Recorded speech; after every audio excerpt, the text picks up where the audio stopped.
This podcast is aimed at the veteran community. It hopes to recreate a conversation taking place in any naffy anywhere in the world right now. We want to combat social isolation by letting veterans feel part of this conversation. If you're easily offended, please switch off now. And if you want to see more, please subscribe to this channel and be part of the community. Evening everyone, and welcome to Veterans in Crisis podcast. Today we have John Quinn. John is still a serving member of the Armed Forces, and he is in the Medical Corps.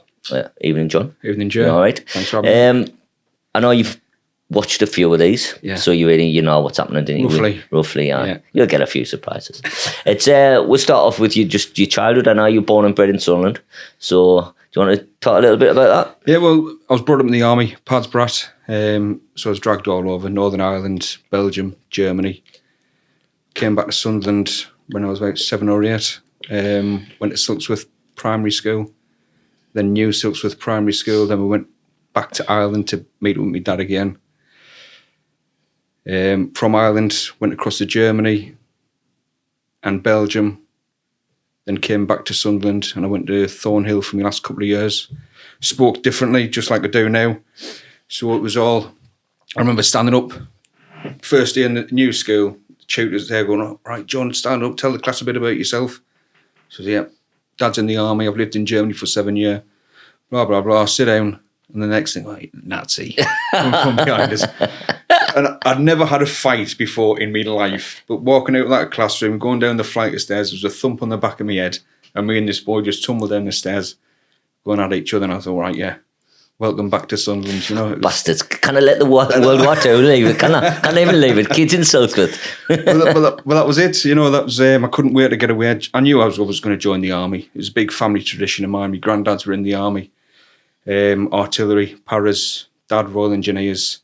I joined the medics because I went to 251 on Dykelands Road for about 6 months because I was too young to join the army. So the careers office sent us down there to have a look at what it's like. And all they did was do core driver down to Catterick, dropping stores off and coming back. And I thought, it's not too bad. I'll give this a go. So yeah, before my 17th birthday, joined up. So if we're going back to the beginning, when you were a Pad brat, what was that like? I mean, did you do the boarding school bit? No. Wherever we went, my mum and dad were massively against doing boarding school, and it was. I think they just sort of, you're our kid, you're our responsibility. We're not going to put that burden on anybody else. You know what I mean? So it was great. I really, really loved it. Spent a bit of time in Rhine-Darlan, and that was great with the American PXs and all that down there. And great, aren't they? Yeah. They are when you're in the British Army anyway. Yeah. Oh, really, really good. But no, I loved it. So where was the best place you went and you lived in? What, when I was a Pad's brat? Probably Rhine-Darlan. Yeah. That's you know what, a little story, that's the best place I ever went in my army career. Was it? Because the Gulf War just started, and whoever was guarding that woman's camp had to go, and we went and guarded the women's camp. It was fucking brilliant.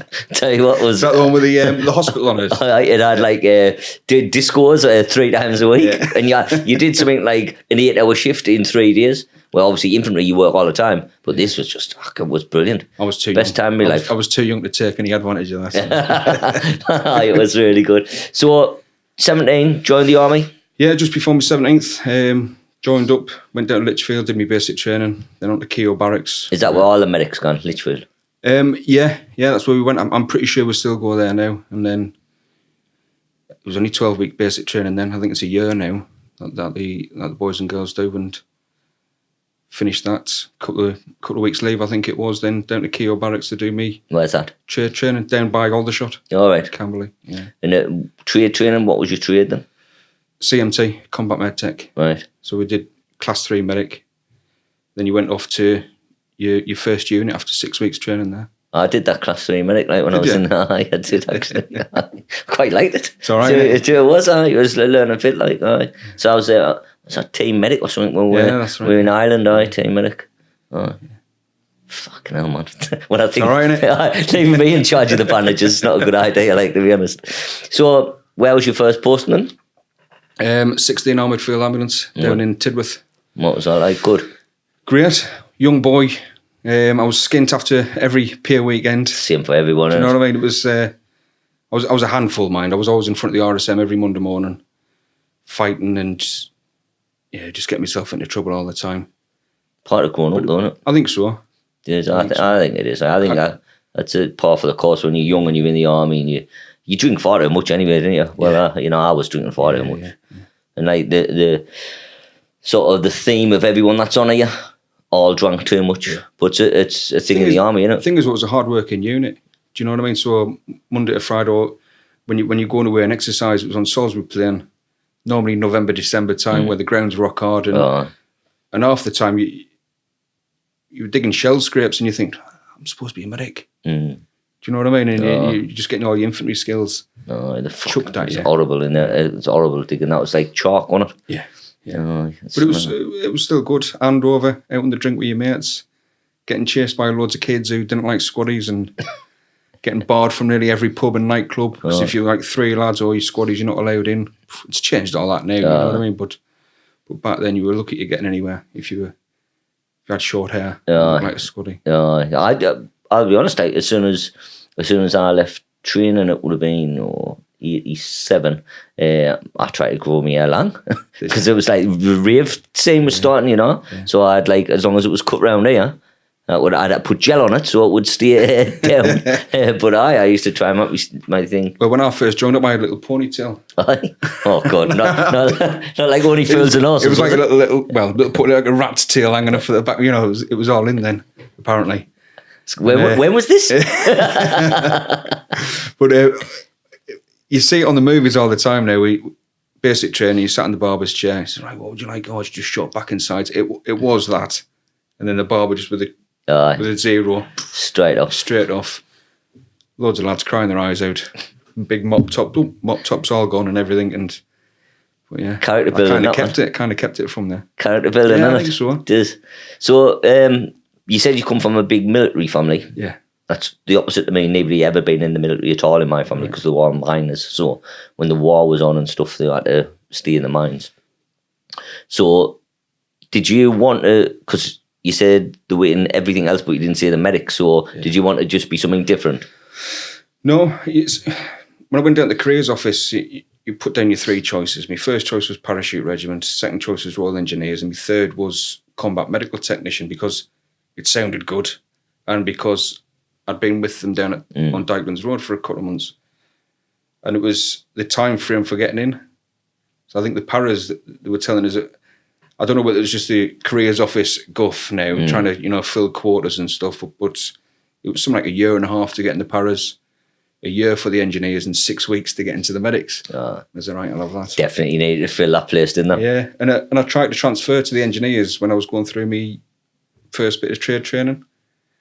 So I went to see the careers officer then, and he said, have a think about it over the weekend, come back, we'll get you down to Gibraltar Barracks, you can go and see what it's like down there. So I went back on the Monday, sat outside his office for about half an hour, and I think it was a clerk or his secretary come out and said, are you here? I can't remember his name now, who are you here to see?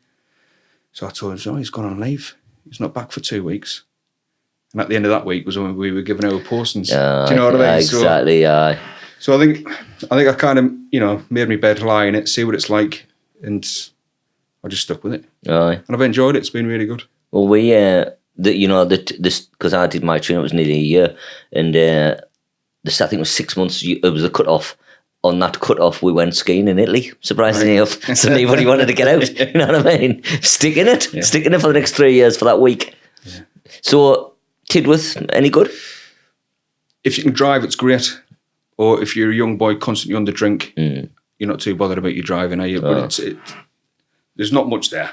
There's the Ram, the pub that you'd go to, you'd wipe your feet on the way in, and you'd normally getting thrown out. So, and I think they opened a nightclub. I'm sure it was called the Roadhouse. It was a topless barmaids, but it was. It's probably when that film came out with. I think it was, Patrick Swayze got Roadhouse on it. Yeah. So after that, where did you go? We went to, when I was at 16, we went across to Bosnia. There was a couple of my mates got in a bit of trouble over there, got sent back to Collie.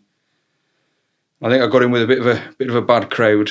So I think we were all pushed off to the Four Winds. So I got posted to Aldershot. Do you go everywhere by yourself?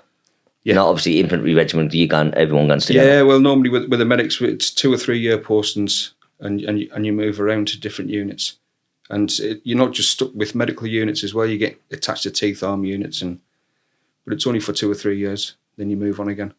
All right. So where did you end up then? To- Seeing you were their mums probably said you were the person who was the bad influence. Yeah, without a doubt. Without a doubt, we were just young boys, you know what I mean? It was just having a good time, and yeah. Do you want to skirt out of the trouble bit? Yeah. Well, let's skirt out of it. So where did you go when they went to wherever? Well, they went to Collie, come back, got promoted straight away, so they were all Lance Corporals. I was still a private. I think we all got pushed off to the 4 Winds to different units. I don't know where the lads went to, but I went off to Aldershot, to 2 Field Hospital there. Same pattern there. My first day there, I think it was about 30 of us posted in at once, and I can't remember if it was we were getting ready to go to Kosovo or somewhere like that, and I was just talking to somebody, and they said, "Oh, so what's your name?" So it's John Quinn. I said, "All right, yeah. Your reputation precedes you." I'm saying, I don't even know who you are, or so what do you mean by that? So you were booted out your last place, weren't you? And I didn't think I had been. I thought I'd just done my time, and it was only when I turned up there, spoke to that. It was a Lance Corporal.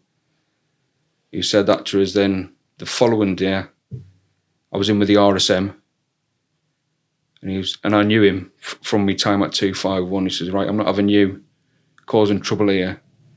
You've got half an hour to get £100 on my desk, and you're off canoeing or kayaking in the south of France for 2 weeks. You're leaving on Friday." Well, happy days. I'll have some of this. So I went across there and did that, and it was good. But yeah, went across to Kosovo with 2 Field Hospital. Made a few mistakes over there.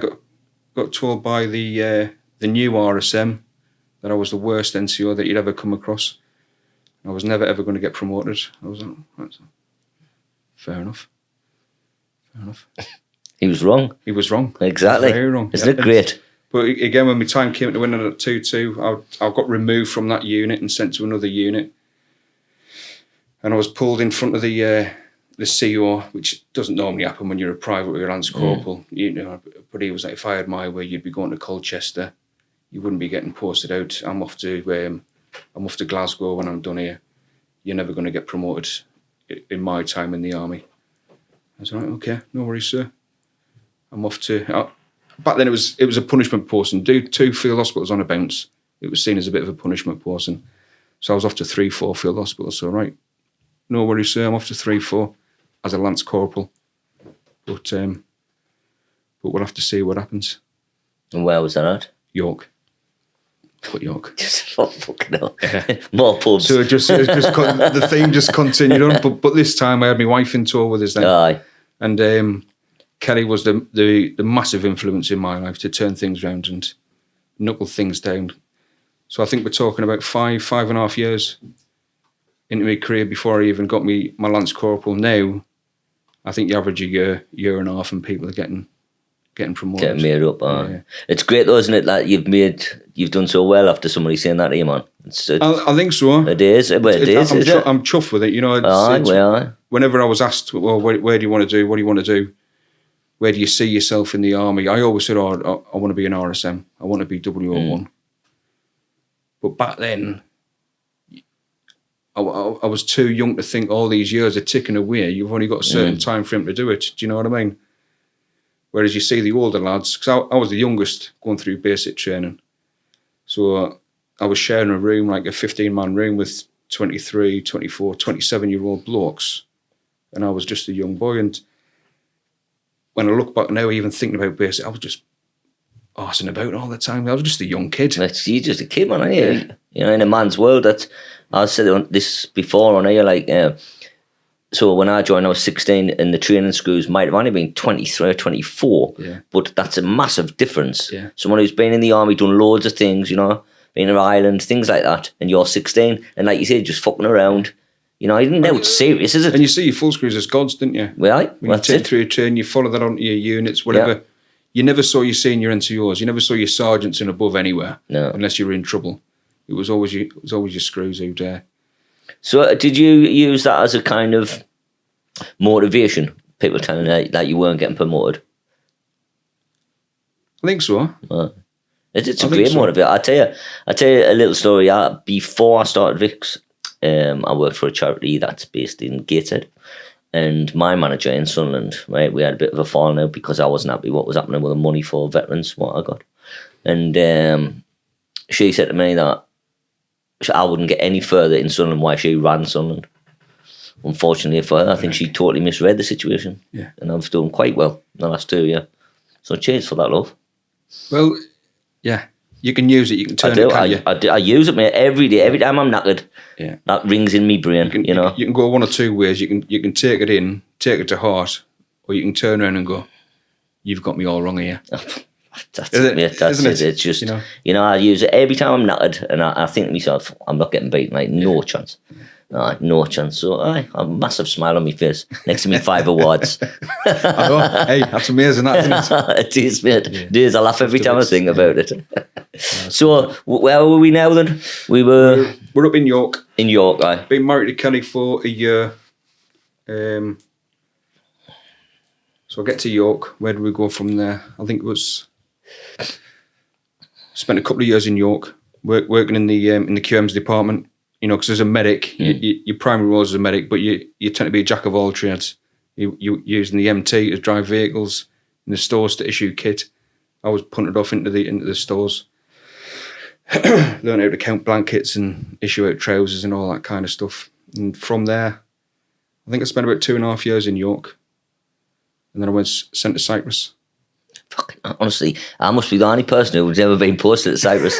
I've been to Cyprus, but everyone who comes here going, aye. Then I spent 2 years in Cyprus. Aye. Absolutely amazing time. And again, I got promoted on the first shout there as well. So I turned up at 3-4 in York as a Lance Corporal. 2.5, 3 years later, pick up my full corporal, move over to Cyprus. Yeah, 2.5 years there. And I worked in a Decalia garrison. And I was the corporal in charge of like the ambulance section there. We had 3 ambulances, but there was only four medics, 4 or 5 of us. And we provided all round the 365-day med cover for the garrison and about 6 or 7 outlying villages.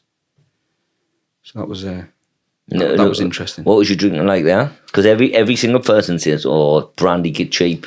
Married man now. Ruined. But the good thing was, it was during the summer hours. If you weren't on shift, you'd start at 7 and you'd be done by 1:30, and you could be on Nissy Beach by 2:00, or the Cezak Beach. You know, it was just amazing. The lifestyle was, second to none. Like everyone sees who's been in that was brilliant. Like, even if you had no money, you could suck on the beach. Yeah. I think it was about, I can't remember what the money was, but it was key or beer, dirt cheap. Aye. Dirt cheap. So you could be skint and still go out for it. It's good, and it's good, isn't it? So you were there for 2.5 years, and any crack there, like?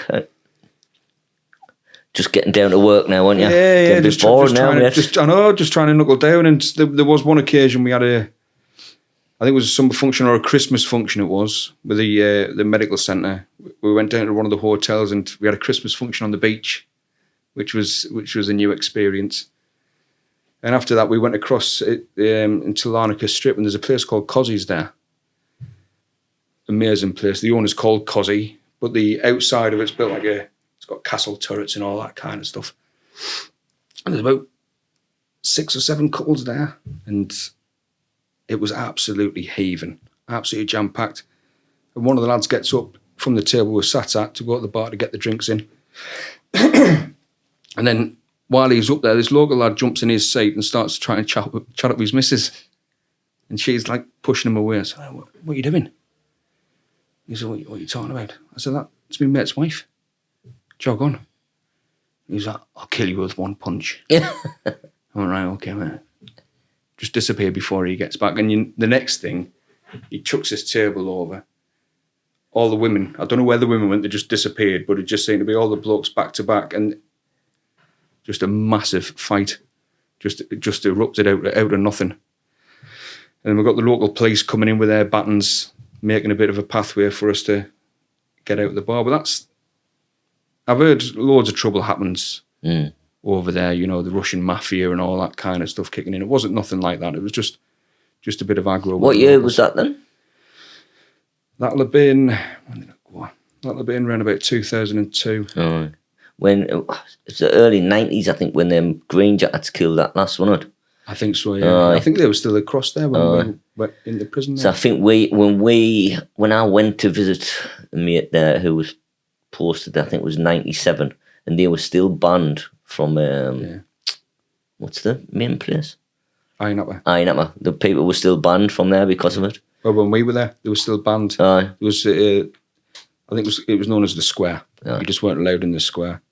But you were allowed down the beach and all that kind of stuff. It's just where all the pubs and nightclubs were. This is the thing about the army. You go into these great places and you get barred from them. Yeah. You know, it's happened all the time to me. But the thing is, it was only if you were resident on the island. Right. If you were a squaddy going on holiday there, I don't think there was any restrictions on where you could go. I used to use that all the time. I was in Berlin. I was content. I did. I'm a fucking squaddy. To go with hair like this. Yeah. I used to even Paige used to pull us and I'd say, nah, I'm a fucking squaddy, man, you lunatic. I'm just on holiday. I'm in Berlin for the rave scene. Yeah. But it is crap in it though when you. It is, man. We're talking a couple of podcasts back, and there's just rules for rules, you know. Like, and I'm not very good at following rules, and like it was just constant, you know. I said this had a fucking Hugo Boss green sweatshirt, and I'm like, I kind of going out with that one, like they'll know you're in the army. I was out in my uniform, used to, man. You know what I mean? I just see what the difference is, but they can see things, and you know, you've got it's shit. Yeah. And Berlin had a rule where you couldn't go out after 10 o'clock, so it was really expensive when you're out, and it's cheap when you're in. Yeah. But you know, it's fun. So, it's crap, isn't it? Yeah, so it's not good. Like, see, I'm all right with rules now. I've been whipped into shape. So. How long have you been in now? In the army, 26 years in June next year. And they've just got you into shape this week. Well, yeah. they're getting there. Right, so Cyprus, where did you go after there? Cyprus, we went on to Osnabrück in Germany. Right. I was attached to 1 Battalion Remy for about a year and a half. That was all right. Bit quiet, didn't really do anything there. Osnabrück's all right, though, isn't it? Yeah, Osnabrück's a decent place. Lovely city. Yeah. I've been there before. I think that's the best. We went to a few places in Germany, but I think Osnabrück was one of the better cities that we lived in. I enjoyed it. I can't remember where I went there for it, but I remember I enjoyed it. I think... in fact, I'm not tell that story. But I did enjoy it. I like Germany. I do like Germany. I like the food. Yeah. You know, and the locals, they're all right. You know, Nice. They get a bad press after World War II, but they're all right. I loved it. I thought they were dead nice people. You know, I'd happily live in Germany. I thought it was a really, really nice place to live. Right. But when I was at 1 Battalion Remy, we went off to Telic 5, off to Iraq. Did that, come back. And I was posted to 4 Edge Royal Artillery. They've got freedom of the city. Aye. Have you organised that? Hey? Are you organising that, the freedom of the city? No, No. I've got nothing to do with that. No. So yeah, I had a spell at 4 Edge. I think I was there for about 3 years. 3 years then. Yeah, that's still in Osnabrück, so I did 2 units in Osnabrück. Spent about 4 or 5 years there altogether. And from there, went off to 1 Army Air Corps in Gütersloh. I turned up there in crutches. What happened there? So, no, I had to have knee surgery on me right knee. One day my knee just gave way. Right. There was no pain, no nothing. I was just briefing up some troops in the med centre. I went to walk away and my leg just buckled. A bit embarrassing, you know. So you're just lying on the floor, you start laughing, but then you can't get up. At least you're in a room full of medics. Yeah, that's it. Know That's what I it. The doc sent us off to hospital. And I was like, whatever you do, don't do any surgery on it. Because I started my new place on Monday. So that was on a Friday. So I went in. I woke up on the Sunday with these tubes hanging out my knee. And I was in hospital for about 2 weeks with it. So what was it? I'd just run out of cartilage. There was nothing there. There was absolutely nothing in there. Yeah. So they had to. Was that worn down by running? Would it weight on tabbing it? probably. Right. I've never been much of a runner. No. You know what I mean? But I was always into me tabbing. But yeah, I think that's what it was. And they had to virtually break everything in my knee to get it to bleed. And 6 months on crutches after that. So I turned up at my new unit on crutches. But what was it? What was that crack when you turned up in crutches? Because you couldn't have done your job though. No, I couldn't really, because we had to do the med cover for the airstrip. There was only the two medics. There was me and another lad who provided the medical cover for when the pilots were up. And so we had to get You're in a fucking wheelchair. Class. Him pushing you. I was a bit embarrassed, you know what I mean? Him pushing you. Well, you been there, Sergeant? Yeah, I was a sergeant then, yeah. So that's one of my worst postings ever. I think just purely out of embarrassment at what had gone on. But luckily I was only there for about 8 months, and I picked up my staffy, and I was posted up to Horner with 2 medical regiment. Horner? In Germany? Yeah. I think I've been there as well. Yeah. Horner. I think everybody's got to have done an exercise in Horner. No, that's I was trying to think of what I've done. Germany, there's that many places to go because it's huge, isn't it? Yeah. And when you're on exercise, you simply just be able to take over villages and all sorts, can you? Yeah. Since they signed the treaty. But you could just do anything. They've got purpose-built villages, haven't they? I know when we were training for Afghanistan, they built compounds and everything up in the training area for us to work out of.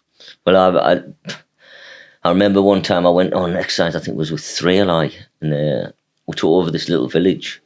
And it was just like normal houses with like queues of blokes wanting to have a shit. 9 hours. They just paid them. Kind of load of Scotties just have a shit in your house. Aye. Oh, I know. That's what I was thinking. Because obviously I was about, when I must have been like 17, I was thinking, fucking hell, I would never let that happen. But they must have got a canny lump of money, you know what I mean? So, but it's the same if any animals get killed, isn't they? And a lot of animals get killed, don't they? And dragged into the bushes. Yeah. Just hide it. Get a good payoff for that, didn't they? So after your disastrous sergeant posting, when you get made up to staff sergeant? Yeah, up to staff sergeant at 2 Med Reg up in Horner. Just troop staffy work up there. Went to Kenya on an exercise called Exercise Sharp Point, where we go out to local villages to vaccinate young kids. All right. And that was brilliant, that was probably the best 6 weeks I've ever had in the army. So I formed part of the recce team for my troop, 3 troop. So there's me, my driver, and another 2 lads in the second vehicle. And there was 3 troops that went out, so each troop had 2 vehicles and 4 people, and we'd just bomb burst. We'd be a week ahead of the troop, and we'd just go recce. We'd go and find these local villages, and we'd be given rough areas on a map, go and see what's there, go find them, go to liaise with the local health service over there and say, right, this is what we want to do, hand out mosquito nets, vaccinate this, that and the other. And yeah, it was absolutely amazing. It's very rewarding, that, like, isn't it? Yeah, it was great. I remember I had this like broom shank that I whittled when I was over there. I used to walk around with it all over the place, and it was weird when I walk into these like little tribal villages, and the head of these villages would come straight towards you because you had your stick type thing. You'd go and have a meeting with them. They'd feed you some drink which would make you dizzy, and them kind of drinks. Yeah. And it was, but it's kind of what you felt as though you had to do. You know what I mean, to establish that bit of trust, and that you weren't there for any other reason but to help. You know, I went into one school that was up on the side of a mountain, and made us sign the visitor book. They wanted to show me around all the classrooms because they'd never seen a person like me before up there. So tripping off his nut with a stick. Yeah. I was wobbling all over the place. But yeah, what an amazing experience that was. I remember one night all the recce teams had met up and we'd formed a little horseshoe, made a big fire. So, you know, we had to meet up before it got dark. It was too dangerous to drive around when it was dark. So we met up just off the side of this, what we thought was a quiet road, a little dust track. And we got surrounded by hyenas. This wasn't a tripping experience, it actually happened? No, this definitely wasn't. I was on stag with me mates. It was about 1-2 o'clock in the morning. and he'd gone for the piss out the back of a truck, and all it was, John. And he'd come back and said, do you not hear us? He went, no. It's a pair of fucking green eyes just staring at us when he was having a piss. Anyway, 10 minutes later, we heard all the whooping noise from the hyenas. We got everybody up. And all we had were thunder flashes and blank rounds. So we chucked a couple of thunder flashes out and they all went. But it woke up these monkeys that were in this freaking mountain off to the side, and they just started screaming. It was like something out of a freaking horror film. So we were all just waiting for these apes or whatever they were to come dragging through our little camp. But yeah, that was an experience. But you're glad it wasn't when you had that drink. Yeah. So after that, where did you move on to? So you sit there for 6 weeks, aye? Yeah. Well, it was just an exercise. So you heard of Nanuki, haven't you? Where that's the main camp is, and everybody moved from the Nanuki. So went back to Germany from Kenya. Went to Afghanistan. My first time round was I was just based in Kambasi and working again, unfortunately, in the stores arena, managing the accommodation.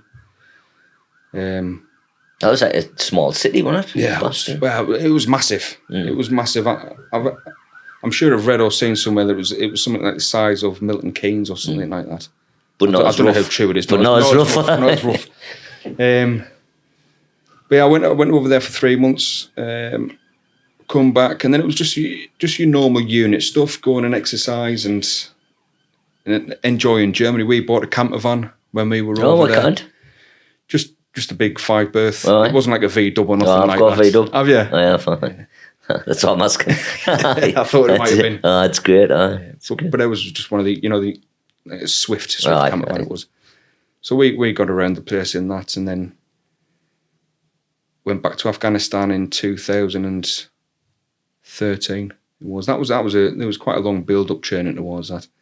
We had to go to deploy our SHQ. I was a sergeant major at this point. I'd been promoted within the same unit. So I'd moved to another squadron as the squadron sergeant major of 29 Squadron. Getting the troops ready to go to Afghanistan. We went to Canada for, I think that was 6 weeks as well. I'm not too sure why the SHQ deployed there, because it was only one small part of the squadron that went out to Canada. So I think it was a bit overkill sending the sergeant major, the OC and 2 IC over there. I ended up getting pneumonia when I was there. Yeah. The doctors wanted to keep us off, but you get that bit of pride in you, don't you? And you go, no, I'm not staying off. So they put the needle in my arm. I was going back on the tank park, and every 6 hours or so, going back to get more antibiotics flushed in. Yeah, but that was good. I always wanted to get to Canada. Aye. And you weren't letting pneumonia spoil it. I wasn't going to let it spoil it. No. Well, I had someone else on who was in Canada for a while, and he really liked it. It's a place I'd love to go to. I got attacked by a badger. I was there. You got to tell that story, man. Well, no, we were just holed up in this small area, and but it was just starting to get cold. Towards the end of the exercising season, and I was just lying in my dust bag, trying to get to sleep. And then I heard this rooting around, and I thought it was one of the lads trying to get something out of his Bergen or something. But no, it wasn't. It was this fucking badger trying to claw its way into my sleeping bag. You must have looked nice and warm, man. Yeah, I did. I was warm for about 30 seconds before I was out shitting myself again. I just attract these weird animals, didn't I? You did, didn't you? Did it get in the woods with you? I'm surprised they wanted to get a camper van. So badgers and hyenas. After Canada, where did you go then? Well, it was just back again, Horner, normal unit business, getting ready. Went to, my wife was diagnosed with cancer when we were over there.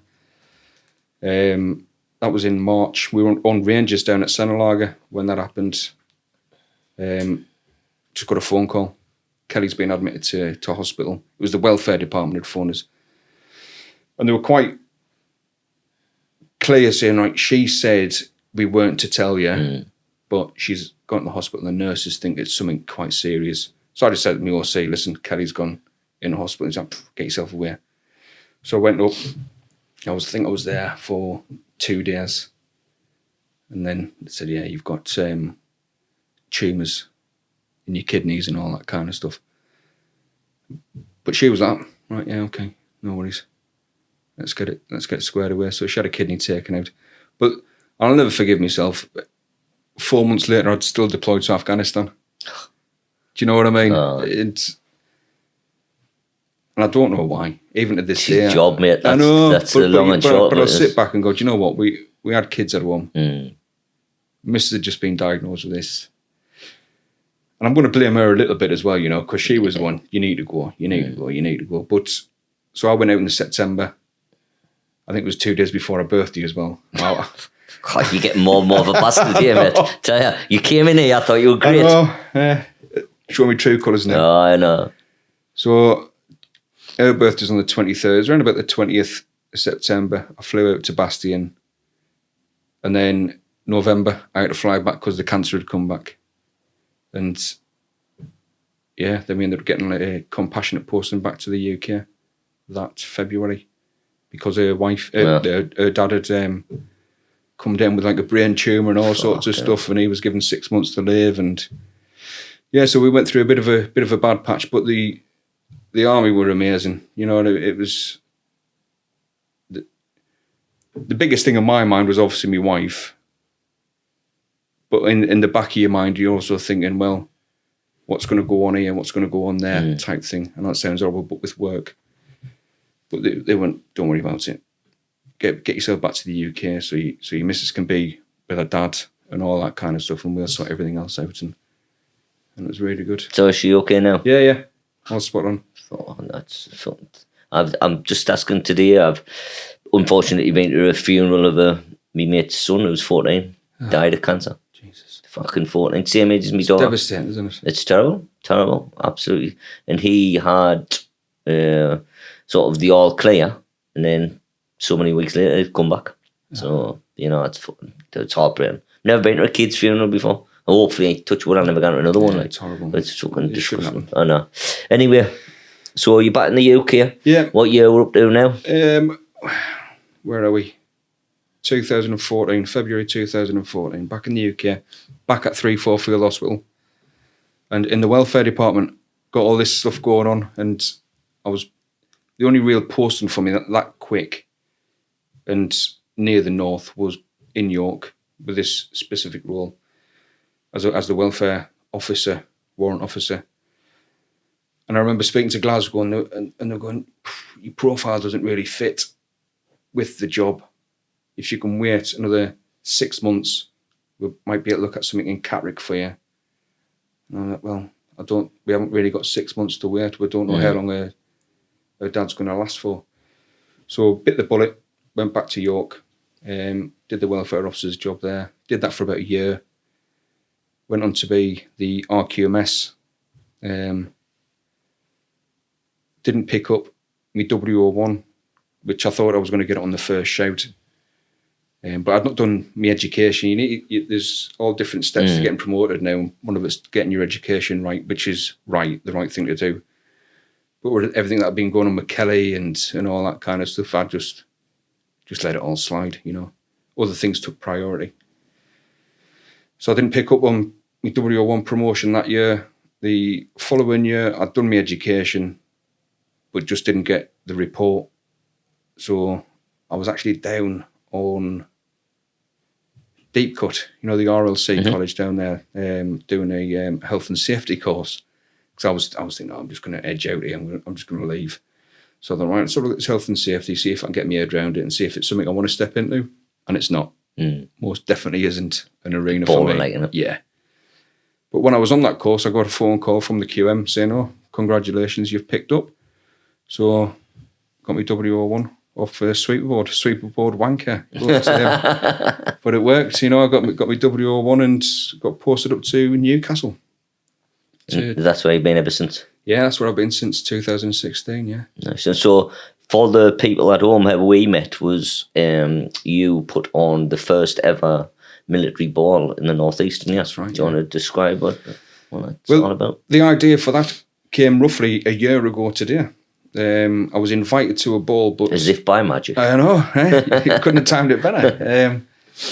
I was invited to a ball, but when I looked at the invitation, it was for colonels and above, so I didn't even fit the criteria for it, but it just triggered a thought, and so I started looking around to see, is there anything else like this, especially in the northeast, and I just couldn't find anything. So I spoke to Ian Owen, who was the PMC of the mess that we had at 201 Field Hospital.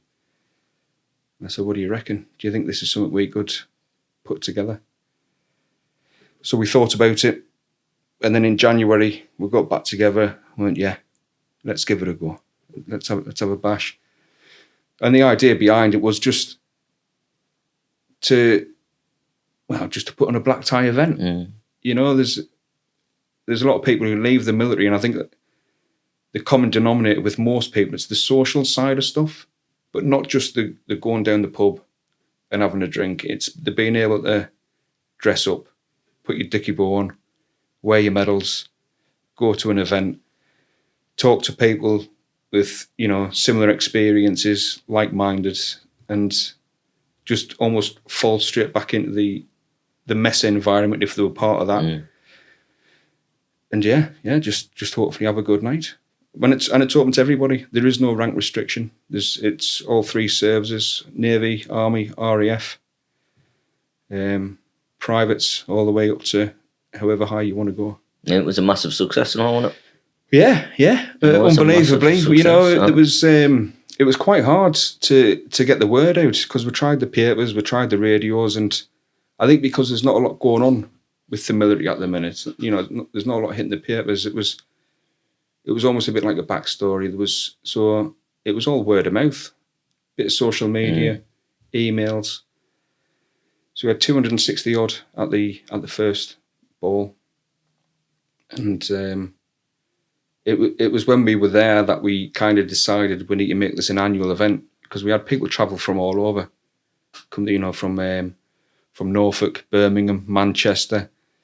And I had 3 or 4 fellas come up with tears in their eyes going, you know, I left the army 20 years ago. Dark cloud, didn't want anything to do with it. Only come along because they were invited. And they absolutely loved the night and I think it was because of the way it was angled. It wasn't regimented. It was relaxed. Do you know what I mean? But people still had that respectful air about the place, if you know what I mean. It was good. No, Chris went for us. Chris Batty went for us, because I was in Kendall Con, I think, at a festival in my VW Carnival. He went and he loved it, and bizarrely it was his birthday. I know. That day. It was a great thing. So I got him a room in the Hilton and that. So you made us quite a lot of money.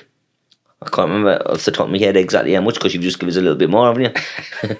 Well, so I think because there was three charities that were raised for. There was yourselves, British Legion, and Grace House. I was saying earlier, it was quite difficult trying to find the charities, especially the local charities, to raise the money for. We're adamant it's going to be grassroots military charity and local, because there's loads of charities in the northeast, but like offices, like regional offices, and the money gets distributed up and down the country, and which is great. That's fine, but for us it was, if we're going to do it, we're holding it in the northeast. Let's raise the money for groups in the northeast, and whatever's raised passed out to people in the northeast. You know. So yeah. That was the idea of it's like making it a community interest company. So everything's in Sunderland, every penny, what gets done, even to the getting anybody to do work on the building or anything like that, they've got to be from Sunderland to do any Sunderland firm. You know what I mean? And it's a community thing. Yeah. You know, and that's the way it should be. Yeah, definitely. You know, and I was saying that the other charity I worked for, money was meant for Sunderland was getting spent elsewhere.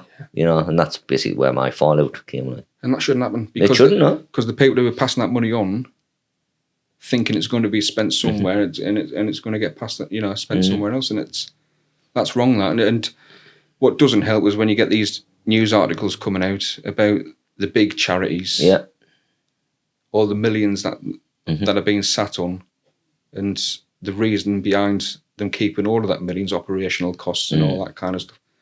I understand some of it. Yeah. Well, I mean, people have got to get paid. You know, they have. You've got to pay bills and things like that.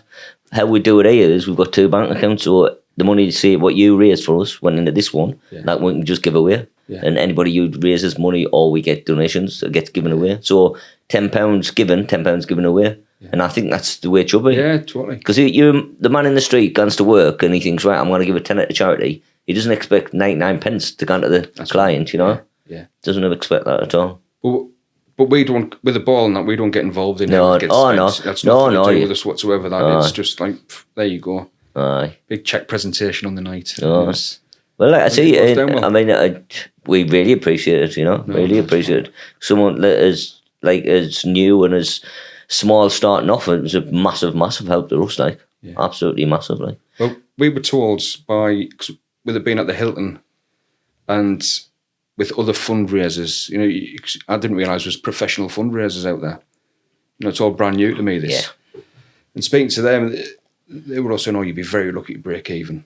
And because of our ticket prices, they basically cover the cost of the meal, the admin cost of buying the tickets that were sent out to people, and a couple of the acts. They were like, you're going to be in the red. You're going to end up pouring money on this, but we didn't, and it worked out amazing, you know. But yeah, like I was saying, it was the reaction of the people on the night that me and Ian stood outside and said, right, we need to do this an annual thing now. So when's the next one? 18th of July. 18th of July. Hilton again. Yeah. Do you want to advertise a little bit? Because we've got 3 viewers, you might as well tell them. I'd love to, but we're sold out. The tickets went on sale I think it was the 1st of October, and then within 80 hours of them going on sale, they'd sold out. Oh, brilliant! You can ask. But here's an exclusive for you. Oh, right. 18th of July next year, but we're also doing a Christmas function, and it's going to be at the Ramside. All right.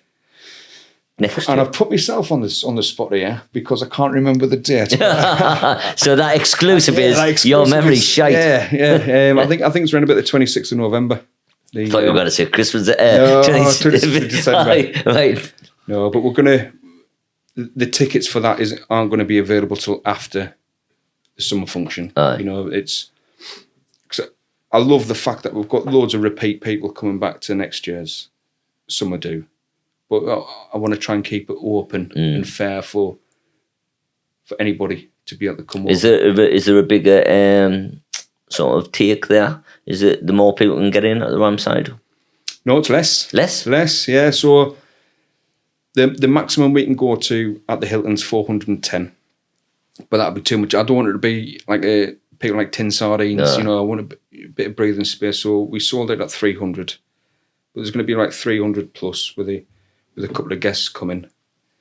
But for the Ramside, I think we're looking about 250 people coming. But it's just going to be the same format. We don't take any money from it whatsoever. It's whatever money's paid for a ticket, you get your meal for it, you'll get your reception drink, you'll get your entertainment. Then we'll do a raffle and an auction to try and raise as much money as we can for charities. Well, it's absolutely brilliant, mate, and I really appreciate everything you've done. That's good. So what's your other plans for the future then? Well, I've recently taken over Sunderland Armed Forces Day on weekends. That's what I wanted you to speak about. Was it? It was. That's what I was leading up for. Well, I took on that in August, so we're building on that.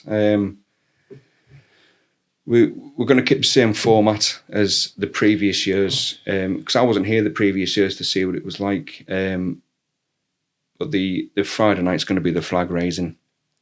We're having to shorten the hours of the evening. So we'll be open at 10 Saturday and Sunday, closing at 9 on the Saturday, then closing around about 5 on the Sunday. And we're closing at 9 on the Friday night as well. But on the Saturday, I'm trying to theme it as the military through the ages type thing. So we've got this group called Historia Normanus. I think like 12th or 13th century reenactment group.